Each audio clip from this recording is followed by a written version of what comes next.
Good evening everybody, সবাই কেমন আছো? নতুন একটা ভিডিওতে আমারও তোমাদের স্বাগত। তো আরেকটা ভিডিও তোমাদের সাথে শেয়ার করছি। সেটা হলো, দেখো গাড়িটা তো তোমরা আগেই দেখেছো, আর গাড়িটা তোমার আজকে নিয়ে গেছে বাবা ছাদে। তো ছাদেই চালাচ্ছে, যেহেতু ছাদে অনেকটা স্পেস, তো চালাতে বেশ সুবিধাই হয়েছে। আগের দিন তো বারান্দায় করছিল, স্পেস নিয়ে বলে ভালো করে চালাতে পারিনি। তো আজকে গেছে ছাদে, তো ছাদেতেই মানে চালাচ্ছে গাড়িটা। আর এরকম না, দুটো গাড়ি পেয়েছে আমার, মানে ওর পাপার যে ফ্রেন্ডটা আছে, ফ্রেন্ডও একটা এরকম গাড়ি দিয়েছে, তবে এই গাড়িটা একটু বেশি বেটার। তো যাই হোক, এই হলো চলছে এখন। মামাম খুব এনজয় করছে, ঠিক আছে। আর ও বেশ পাটাকে না, মানে এটা অনেকটা বড় ভিডিও ছিল, আমি তোমাদের সাথে একটু শেয়ার করছি। দেখো এইদিকে যার একটা গাড়ি দেখতে পেলে, সেই গাড়িটা হলো তোমার ফ্রেন্ডরা দিয়েছে, ঠিক আছে। তো আর আজকে না বাড়িতে ভাগবত পাঠ দেওয়া হয়েছে, তো সেই জন্য ছাদে আছে, আমার শাশুড়ি মাও ছাদে আছে, তো তারই প্রিপারেশন করছে আর কি। এদিকে দেখো হচ্ছে পাপা আছে, পাপা নিয়ে মামামকে একটু সেলফি তুলছে আর কি। আর ওইদিকে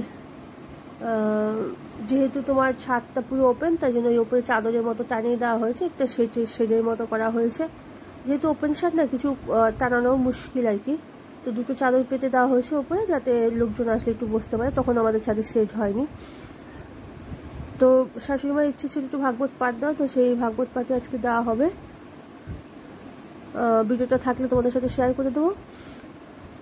আর একটু ঠান্ডা ঠান্ডা আছে, তাই জন্য মামামকে একটু ফুল হাতা গেঞ্জিও পরিয়ে দিয়েছি, তার সাথে একটু পেয়ালা পরিয়ে দিয়েছি। তো গাড়ি ফাড়িতে চড়া হয়ে গেলে এখন মামাম বসে একটু খেলু করছে। তো সামনে একটা মাথা আবার ক্লিপও লাগিয়ে দিয়েছি, চুলগুলো যদিও ছোট ছোট। আর এখানে যে লোকজন এসে বসবে বলে চাদরও পেতে দেওয়া হয়েছে।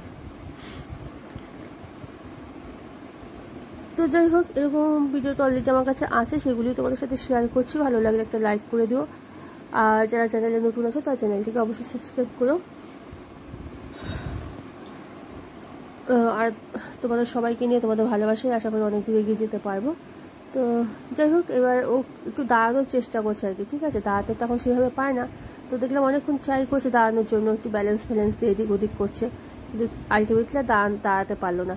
আর সবচেয়ে বড় কথা, যেহেতু নিচে মেঝে, তো একটু হাবুড়ও কাটতে পারছে না, কারণ পায়ের মতো লাগছে আর কি। তো এই যে যাই হোক, দেখো উপর হয়েছে হাবুড় কাটার জন্য, কিন্তু সেইভাবে কাটতে পারছে না আর কি। আমার মনে হচ্ছে পায়ে হাঁটুতে লাগছে, আর উঠেও বারবার করে দাঁড়ানোর চেষ্টা করছে, দাঁড়াতে কিছু পাচ্ছে না। তো চলো, আজ এই অবধি। সবাই খুব ভালো থেকো, সুস্থ থেকো, আর ব্লগগুলো দেখতে থেকো।